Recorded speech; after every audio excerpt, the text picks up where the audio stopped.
Hi అండి. Welcome to my channel. ఎలా ఉన్నారు? ఏంటి గుడి ఫ్రంట్ నుంచి మానేసి బ్యాక్ నుంచి తీసింది అనుకుంటున్నారా? నేను దీపాలు వెలిగించేసి 365 ఒత్తులు దీపాలు వెలిగించేసి బ్యాక్ సైడు వేప చెట్టు ఉంటే దీపం పెడదామని వచ్చానండి. ఈలోపు గుడి చుట్టూ పంతులు గారు తిరుగుతుంటే ఇంక అక్కడే వీడియో స్టార్ట్ చేశాను. స్టార్ట్ చేసి అలా ముందుకొచ్చాను. ఇక్కడ ఏంటంటే స్వామివారిని జ్వాలాధారణం కిందకి తిప్పడానికని పల్లకీలు రెడీ చేశారండి. ఇక్కడ ఈ శివాలయంలో వచ్చేసి శివాలయం ప్లస్ వేణుగోపాల స్వామి ఆలయం 2 ఉన్నాయండి. ఈ ఇద్దరు మూర్తులను కూడా తీసుకెళ్ళి 2 పల్లకీలు కూడా జ్వాలాతోరణం దగ్గర తిప్పి తీసుకొస్తారండి. ఈ ప్రాసెస్ అంతా పంతులు గారు, గ్రామ పెద్దలు చేస్తారు. పంతులు గారు స్వామివారిని తీసుకొచ్చి పల్లకీలో కూర్చోబెడుతున్నారండి. ఇక్కడ గుడిలో 2 విశేషాలున్నాయండి. ఒకటి ఓల్డ్ టెంపుల్ అండి ఇది. 300 సంవత్సరాల క్రితం టెంపుల్ అండి ఇది. Old temple. స్వయంభూ టెంపుల్ అండి. ఇంకొకటేంటంటే ఇక్కడున్న శివలింగం బ్రహ్మసూత్ర లింగం అండి. నాకు తెలిసి బ్రహ్మసూత్ర లింగం అంటే అందరికీ తెలిసే ఉంటది. తెలియని వాళ్ళు ఎవరు ఉండరు. ఈ బ్రహ్మసూత్ర శివలింగానికి ప్రత్యేకత ఏంటంటే మామూలు శివలింగం ఉన్న ఆలయానికి మనం 100 సార్లు వెళ్తే ఎంత ఫలితమో ఈ శివాలయానికి ఒక్కసారి వస్తే అంత ఫలితం అంటండి. ఐ మీన్ 100 టైమ్స్ 10 టైమ్సో చెప్పారు.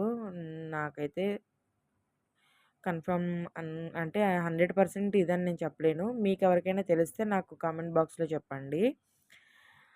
అలాగే ఇక్కడ పక్కపక్కనే వేణుగోపాల స్వామి ఆలయం, శివాలయం ఉండడం కూడా ఓ మంచి ప్రత్యేకత అండి ఈ ఆలయానికి. చాలా ప్రశాంతంగా అనిపించిద్ది. కార్తీక మాసంలో ఇక్కడ పూజ చేసుకోవడానికి చాలా అనుకూలంగా ఉంటదండి.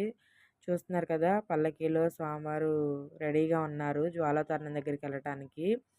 ఇక్కడ అందరూ కూడా దీపాలు వెలిగించేసి అంతా హడావుడి అయిపోయిందండి. ఇంకా పల్లకీ సేవకి బయలుదేరారు జ్వాలాతోరణం దగ్గరికి. స్వామివారు అలా ఊరేగింపుకెళ్తుంటే నేను ఇంక మీకు చూపించాలి.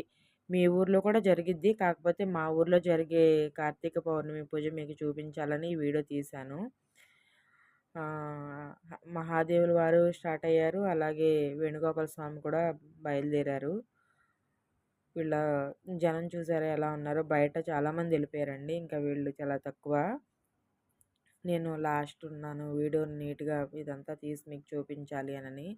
గుడైతే చిన్నదే కానియండి, విశిష్టత మాత్రం చాలా మంచి విశిష్టత ఉందండి. చాలా పీస్‌ఫుల్‌గా అనిపిస్తది ఈ టెంపుల్‌కొస్తే. నేను కంపల్సరీగా డైలీ ఈ ఆలయానికొస్తాను. పూజ చేసుకొని వెళ్తానండి. చూస్తున్నారు కదా! ఎంత అనిపిస్తుందంటే ఎన్ని ఏదైనా గుళ్ళోకెళ్ళి 10 నిమిషాలు కూర్చుంటే ఆ ప్రశాంతతే వేరు కదండీ! ఈ రోజుల్లో మనుషులతో ఫ్రెండ్‌షిప్ చేసే కంటే భగవంతుడితో ఫ్రెండ్‌షిప్ చేసి భగవంతుడు నామస్మరణలో మునిగిపోవడం అంటే అంతకు మించిన అదృష్టం ఏముంటది చెప్పండి.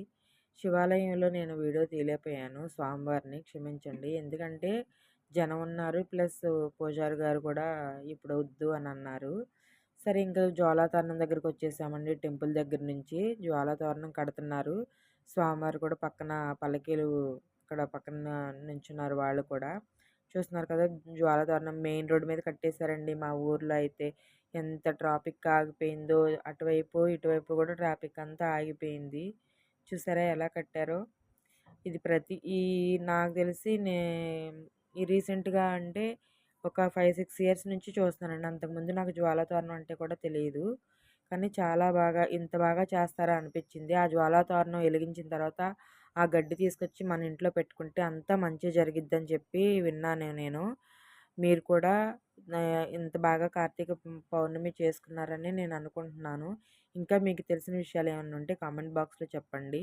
అలాగే నా వీడియో చూస్తున్నారు కానీ నాకు సబ్స్క్రైబ్ చేయట్లేదండి నా ఛానల్. సబ్స్క్రైబ్ చేసుకోండి. ఈ వీడియో మీకు నచ్చితే లైక్ చేయండి, షేర్ చేయండి, కామెంట్ చేయండి. సబ్స్క్రైబ్ చేయడం మాత్రం మర్చిపోవద్దు. Thank you for watching my all videos. ఓం నమః శివాయ.